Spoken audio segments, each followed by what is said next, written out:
എല്ലാവർക്കും നമസ്കാരം. അടുത്ത പാഠം 98-ാമത്തെ പേജാണ്. The diary of a young girl by Anne Frank.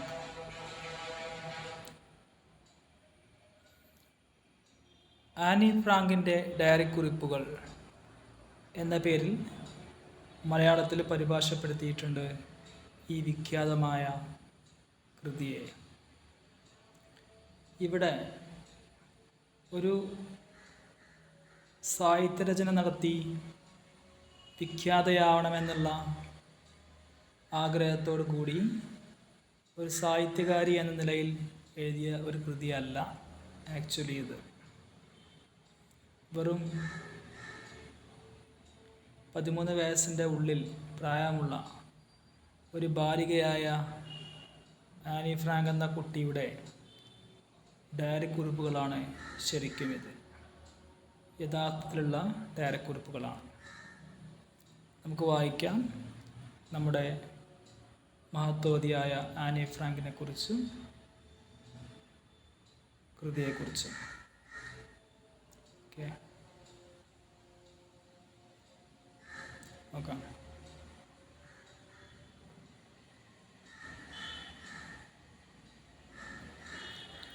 Introduction.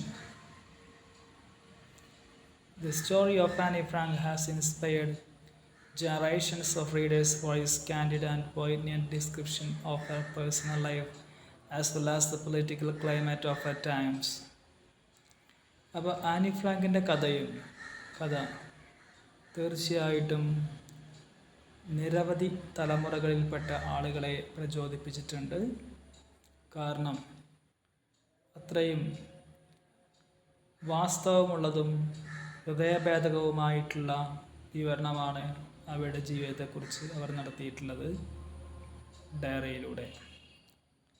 അതുപോലെ അക്കാലത്തെ രാഷ്ട്രീയ കലുഷിതമായ രംഗത്തെക്കുറിച്ചും രാഷ്ട്രീയത്തെക്കുറിച്ചും ഇവിടെ പറയുന്നു.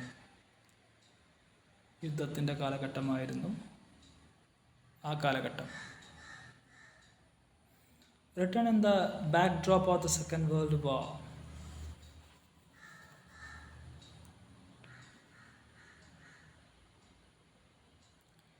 Her diary entries are an incisive commentary on one of the most shocking atrocities committed against humanity under Hitler's regime. ഇവിടെ രണ്ടാം ലോക മഹായുദ്ധത്തെ പശ്ചാത്തലമാക്കിക്കൊണ്ടാണ് ഈ കൃതി എഴുതിയിട്ടുള്ളത്. അല്ലെങ്കിൽ ഈ കൃതി രണ്ടാം ലോക മഹായുദ്ധമാണ് പശ്ചാത്തലം. ഇവരുടെ ഈ വിഖ്യാതമായ ഡയറി കുറിപ്പുകൾ തീർച്ചയായും വളരെ അതിതീവ്രമായിട്ടുള്ള ഒരു വിവരണം തന്നെയാണ്. നമുക്കറിയാം, നമ്മളെ ഞെട്ടിപ്പിക്കുന്ന വളരെ വലിയൊരു ക്രൂരത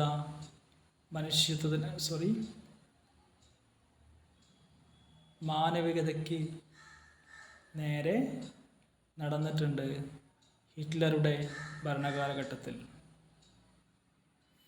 Written originally in Dutch, it was translated into 70 languages with over 30 million copies sold.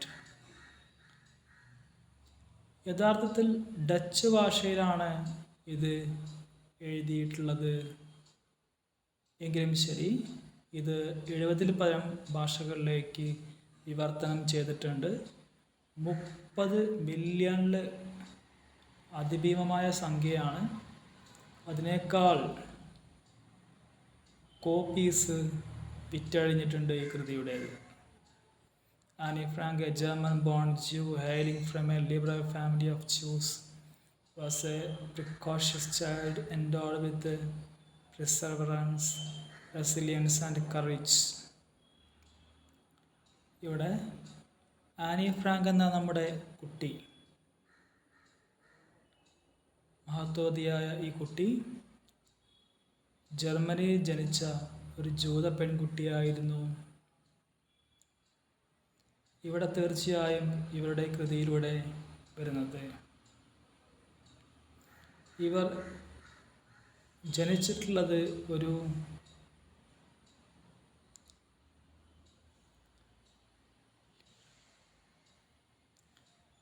സ്വതന്ത്ര ചിന്തയുള്ള നല്ലൊരു ജൂത കുടുംബത്തിലായിരുന്നു. തീർച്ചയായും പ്രായത്തിൽ കവിഞ്ഞിട്ടുള്ള, പ്രിക്കോഷ്യസ് ആയിട്ടുള്ള, പ്രായത്തിൽ കവിഞ്ഞിട്ടുള്ള ബുദ്ധിയുള്ള ഒരു കുട്ടിയായിരുന്നു. നിരവധി കഴിവുകൾ, നിരവധി കഴിവുകൾ ഈ കുട്ടിക്ക് ഉണ്ടായിരുന്നു. വിത്ത് പെർസിവിയറൻസ്,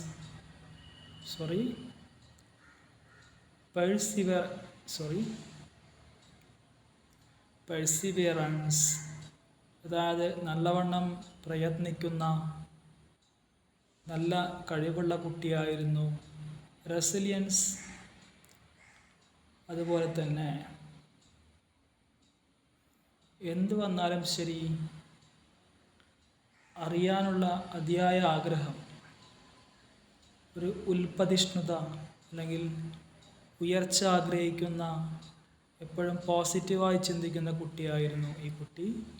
ആൻഡ് കറേജ്, ധൈര്യശാലിയും കൂടിയായിരുന്നു ഈ കുട്ടി. She had a strong urge to study, പഠിക്കാനുള്ള അതിശക്തമായിട്ടുള്ള ആഗ്രഹം ഉണ്ടായിരുന്നു. Her ambition was to become a journalist. ഒരു ജേർണലിസ്റ്റായി തീരാനായിരുന്നു അവരുടെ ആഗ്രഹം. Annie and her elder sister Margaret were smart and studious. Anne ഫ്രാങ്കും അവരുടെ മൂത്ത സഹോദരി മാർഗറ്റും വളരെ സ്മാർട്ടായ, സ്റ്റഡിയേഴ്സ്, ഉത്സാഹികളായിട്ടുള്ള കുട്ടികളായിരുന്നു. ഹർ റിസോൾവ്, അവരുടെ ദൃഢനിശ്ചയം, അവരുടെ തീരുമാനം ഇതായിരുന്നു: I need to have something besides a husband and children to devote myself to. I want to go on living after my death. Shows her maturity beyond her age. പറയാണ്, I need to have something besides a husband and children to devote myself to. സാധാരണ ഒരു വിവാഹ ജീവിതവും നോക്കാം.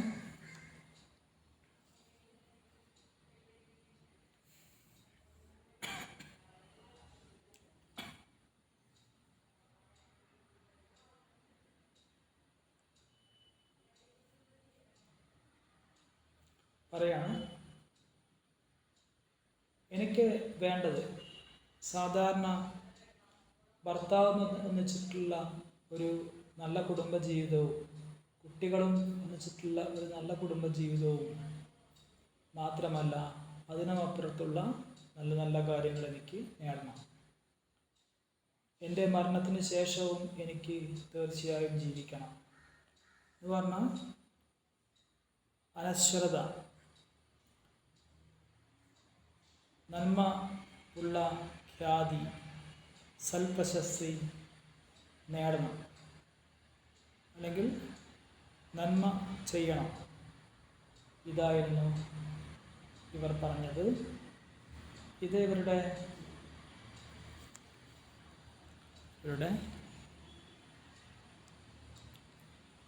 പ്രായത്തിൽ കവിഞ്ഞ അവരുടെ പക്വതയെ കാണിക്കുന്നു. Diaries are a testimony to the persecution and genocide of Jews during Hitler's regime.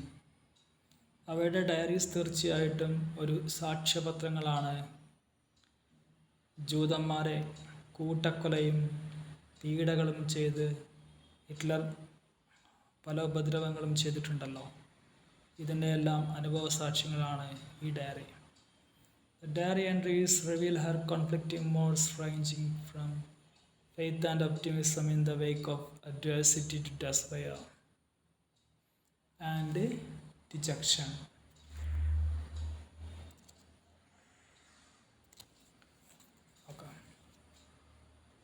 Okay. ഇവിടെ പറയാണ്, ഈ ഡയറി കുറിപ്പുകൾ തീർച്ചയായും അവരുടെ നിരവധി ആത്മസംഘർഷങ്ങൾ നിറഞ്ഞ മനോഭാവങ്ങൾ കാണിക്കുന്നു. ഒരിക്കൽ അവർക്ക് വിശ്വാസവും ശുഭാപ്തി വിശ്വാസവും ഉണ്ടായിരുന്നു.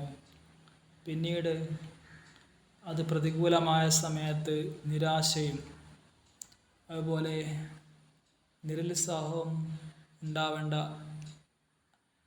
അപകടാവസ്ഥയിലേക്ക് അവർ പിന്നീട് കടന്നു. അപ്പോൾ അവരുടെ ആത്മസംഘർഷങ്ങളെല്ലാം തന്നെ ഒരു ചെറിയ കുട്ടിയുടെ ഉള്ളിലുള്ള എല്ലാ നന്മ നിറഞ്ഞ നിഷ്കളങ്കമായ ചിന്തകളെല്ലാം തന്നെ ഈ ഡയറിയിൽ കാണാൻ സാധിക്കുന്നുണ്ട്. They shed light on not just their personal issues like the problems of growing up, but also on the political turbulence of the times in which she lived.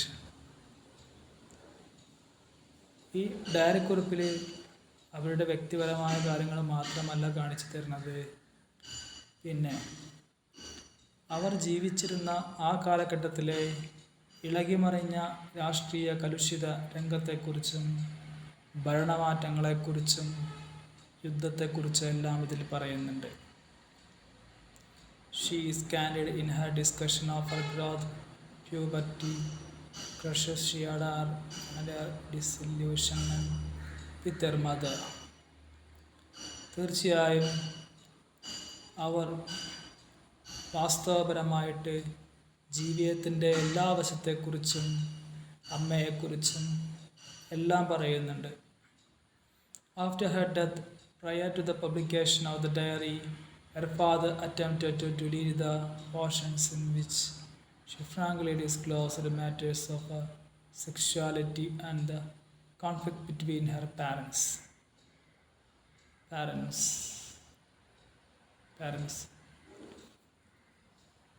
Okay.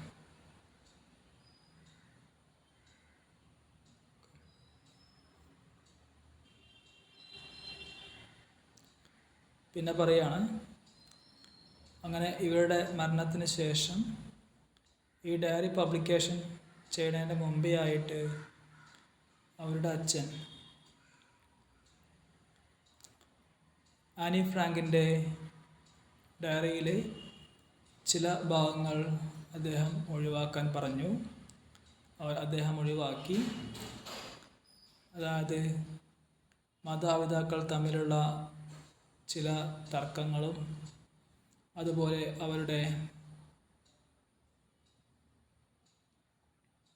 അവരുടെ ജീവിതത്തിലെ സ്വന്തം കാര്യങ്ങളും എല്ലാം അദ്ദേഹം ഡിലീറ്റ് ചെയ്തിട്ടുണ്ട് ഈ കൃതിയിൽ നിന്ന്.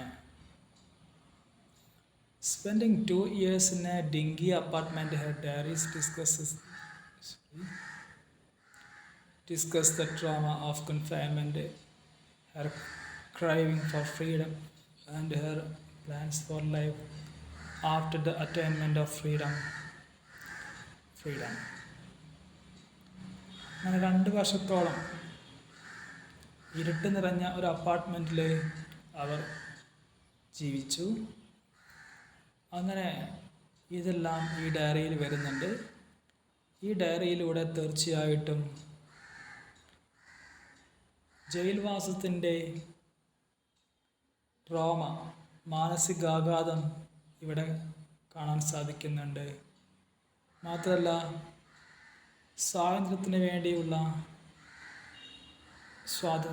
വേണ്ടിയുള്ള കൊതി അവർ ഈ കൃതിയിലൂടെ ആവിഷ്കരിക്കുന്നുണ്ട്. മാത്രമല്ല സ്വാതന്ത്ര്യം ലഭിച്ചാൽ അതിനുശേഷം ജീവിതം എങ്ങനെയായിരിക്കണമെന്നടക്കം അവർ പ്ലാൻ ചെയ്യുന്നുണ്ട് ഈ കൃതിയിലൂടെ. However, she makes it clear that it is better to live such a vegetative life than get caught.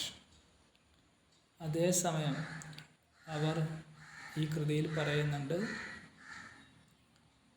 Nazi പട്ടാളക്കാർ പിടിച്ച് കൊണ്ടുപോയി കൊല്ലാക്കൊല ചെയ്യുന്നതിന് പകരം ഇത്തരമൊരു ഒളിത്താവളത്തിൽ ഇത്തരമൊരു ജീവിതം, ഒളിച്ച ജീവിതം, അതാണ് ഏറ്റവും നല്ലത്, പിടിക്കപ്പെടുന്നേക്കാളും നല്ലത് എന്നിവർ പറയുന്നു. അപ്പോൾ നാസി പട്ടാളത്തിൻ്റെ ദുർഭരണവും ഹിറ്റ്ലറുടെ ജൂതക്കൂട്ടക്കൊലയൊക്കെ നിങ്ങൾക്ക് അറിയാമായിരിക്കും. സൈഗേസ്റ്റിൽ പറഞ്ഞു തന്നിട്ടുണ്ട്. അപ്പോൾ അതേ സെറ്റിങ്സ് തന്നെയാണ് ഇവിടെയും വരുന്നത്. ഈ കൃതിയിലാണ് ഏറ്റവും കൂടുതൽ ഈ രണ്ടാം ലോക മഹായുദ്ധകാലത്തുള്ള ഇത്തരം കാര്യങ്ങളൊക്കെ വരുന്നത് കൂടുതൽ ഈ കൃതിയിലാണ്. ഇത് വാസ്തവമാണ്, ഒറിജിനലാണ്. The plight of Jews in Nazi Germany was miserable. Denied citizenship, they were subjected to organized ostracism and seclusion. Nazi ജർമ്മനിയിലെ ജൂതന്മാരുടെ അവസ്ഥ വളരെ ദുരിതമയമായിരുന്നു.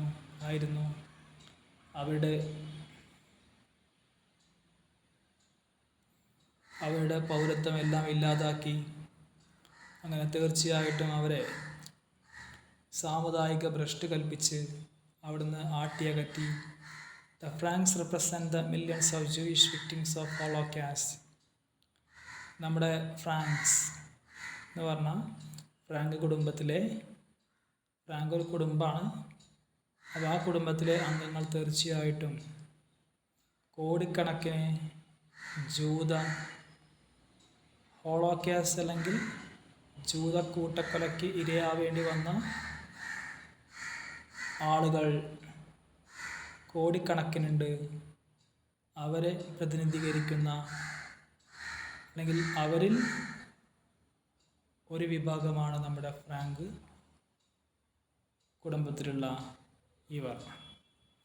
ഇതുപോലെ വേറെ ആൾക്കാരുണ്ടെന്നാണ് പറയണത്.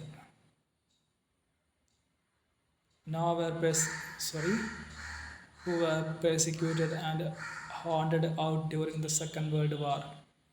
ഇവരെ പല പീഡകൾക്കും വിധേയമാക്കി വേട്ടയാടി രണ്ടാം ലോക മഹായുദ്ധ സമയത്ത്. The Frank family were fortunate lot in that they were spared death and could go into ambush. Frank കുടുംബത്തിലുള്ള ഇവർ തീർച്ചയായിട്ടും കുറച്ച് ഭാഗ്യവാന്മാർ ആയിരുന്നു.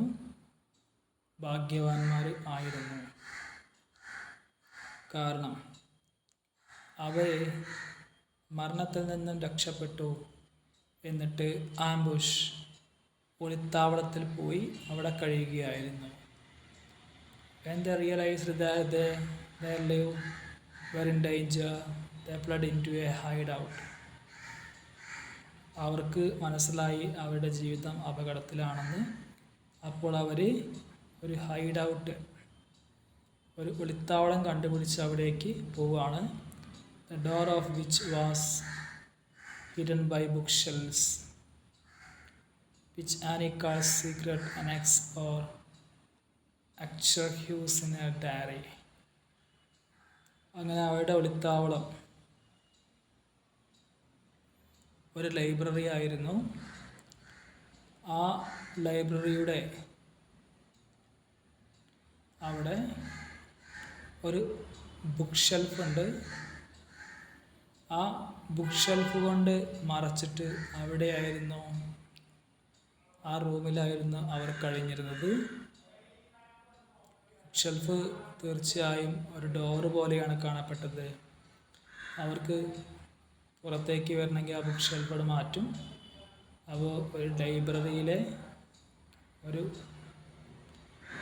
നിറയെ പുസ്തകങ്ങളുള്ള ഒരു ലൈബ്രറിയിലായിരുന്നു അവർ കഴിച്ചു കൂട്ടിയത്. ഈ ഭാഗത്തെ ആനി ഫ്രാങ്ക് വിളിക്കുന്നത് സീക്രട്ട് അനക്സൽ അല്ലെങ്കിൽ എക്സ്റ്റർഹ്യൂസ് എന്നാണ് തൻ്റെ ഡയറിയിൽ വിളിക്കുന്നത്. പിന്നീട് പറയാണ്, ജർമ്മനിക്കാർ നെതർലാൻഡ് ഇൻവേഡ് ചെയ്ത സമയത്ത്, ആക്രമിച്ച സമയത്ത് 1940 മെയ് മാസത്തിൽ the family was celled up in Amsterdam. ഇവരുടെ കുടുംബം തീർച്ചയായും ആംസ്റ്റർഡാം എന്ന സ്ഥലത്തായിരുന്നു. where they had moved to in 1933. 1933 ഹിറ്റ്ലറെ ഭയന്നുകൊണ്ട് അവർക്ക് അവിടേക്ക് പോവേണ്ടതായിട്ട് വന്നിട്ടുണ്ടായിരുന്നു. 40 ഇപ്പോൾ ആംസ്റ്റർഡാമിലാണ്, നെതർലാൻഡിലാണ് തോന്നുന്നുണ്ട് Amsterdam. Anne's diary begins on 14 June. അപ്പോൾ അവിടെ ഒളിച്ച് താമസിക്കുകയാണ് ഇപ്പോൾ അവർ. ആനി ഫ്രാങ്കിൻ്റെ ഡയറി കുറിപ്പുകൾ തുടങ്ങുന്നത് June 14, 1942 and charts the life of the family after moving into the secret hiding place and thereafter. ഇവിടെ നമ്മുടെ ഡയറിയിൽ പറയുന്ന ഭാഗം അവരുടെ ജീവിതത്തിൻ്റെ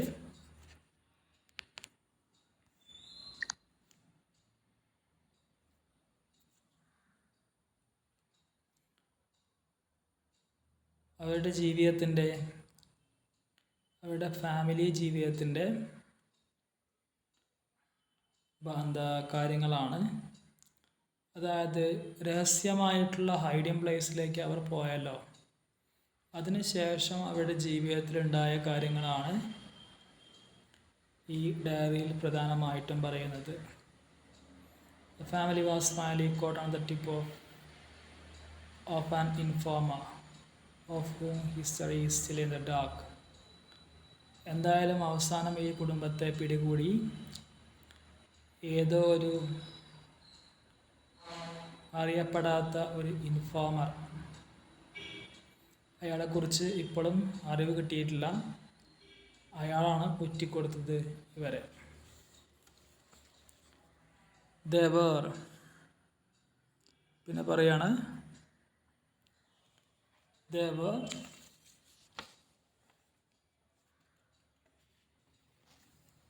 arrested by the Gestapo on 4th August 1944 and transferred to Auschwitz. അവരെ പിന്നീട് ജസ്റ്റപ്പോ എന്ന് പറയുന്ന ജർമ്മൻ പോലീസ് അറസ്റ്റ് ചെയ്തു ഓഗസ്റ്റ് 4, 1944. അങ്ങനെ ഓഷ്വിറ്റ്സ് എന്ന സ്ഥലത്തേക്ക് അവരെ മാറ്റി. The Annie witnessed the gruesome sight of her own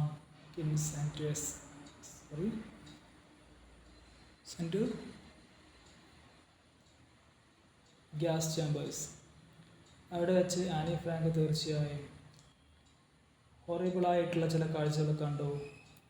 തൻ്റെ ബന്ധുജനങ്ങളെ ഗ്യാസ് ചേമ്പേഴ്സിലേക്ക് കൊണ്ടുപോകുന്ന കാഴ്ച കണ്ടു. Annie was spared and sent to the Bergen-Belsen concentration camp where she died. Anne ഫ്രാങ്കിനെ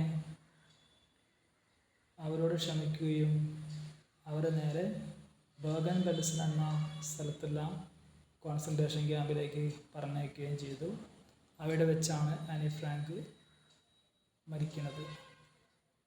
There are unconfirmed reports that she died probably of typhus at the age of 15. തീർച്ചയായും സ്ഥിരീകരിക്കപ്പെടാത്ത ചില റിപ്പോർട്ടുകളിൽ പറയുന്നത് അവർ മരിച്ചതിന് കാരണം typhus ബാധിച്ചിട്ടാണ് 15-ാമത്തെ വയസ്സിലെ. Her father was the only survivor. അച്ഛൻ മാത്രമാണ് നമുക്ക് രക്ഷപ്പെട്ട ഏക ആള്. He was not aware of such a diary written by his daughter.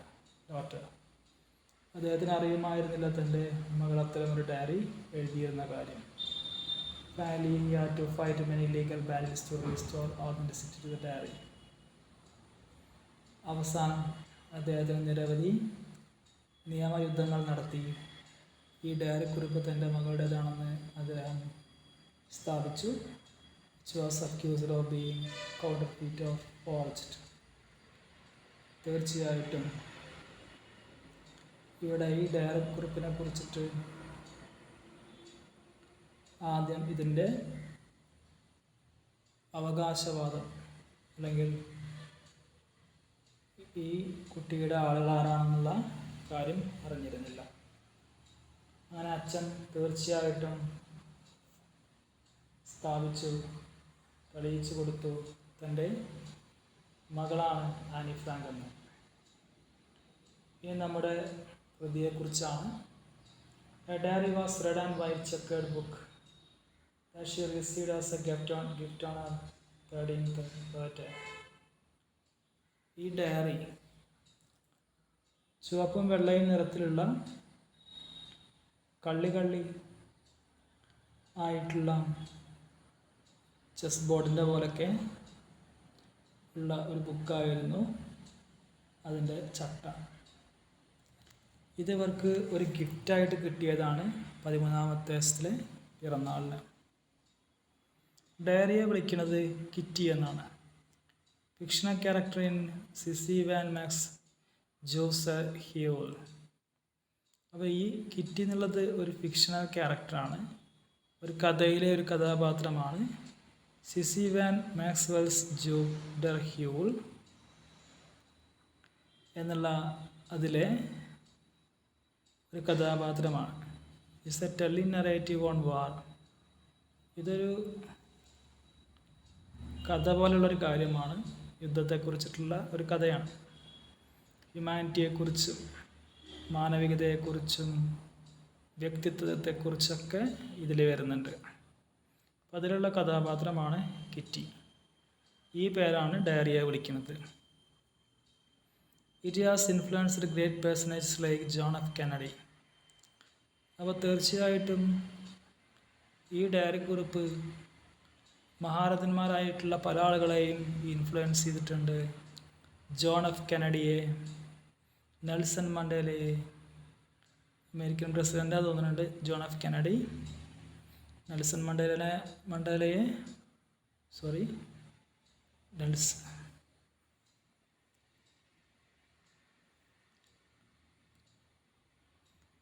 മണ്ടേലയെ പിന്നെ നമുക്കറിയാം ഹിലാരി ക്ലിൻ്റൺ, ബിൽ ക്ലിൻ്റൻ്റെ വൈഫാണ് തോന്നുന്നുണ്ട്.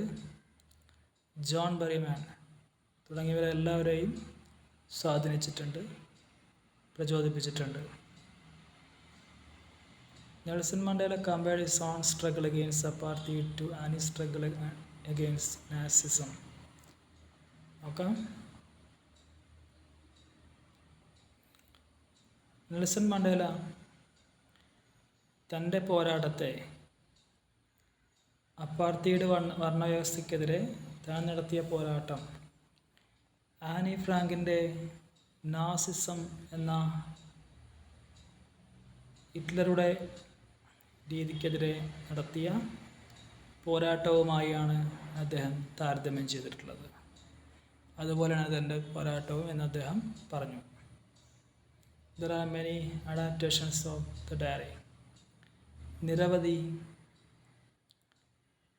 ട്രാൻസ്ലേഷൻസ് ഈ കൃതിക്കുണ്ടായിട്ടുണ്ട്. It was adapted into the play.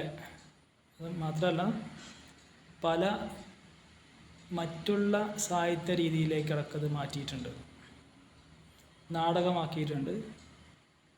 ആ നാടകത്തിന് പുലിത്സർ പ്രൈസും കിട്ടിയിട്ടുണ്ട്. There is also 1959 movie titled.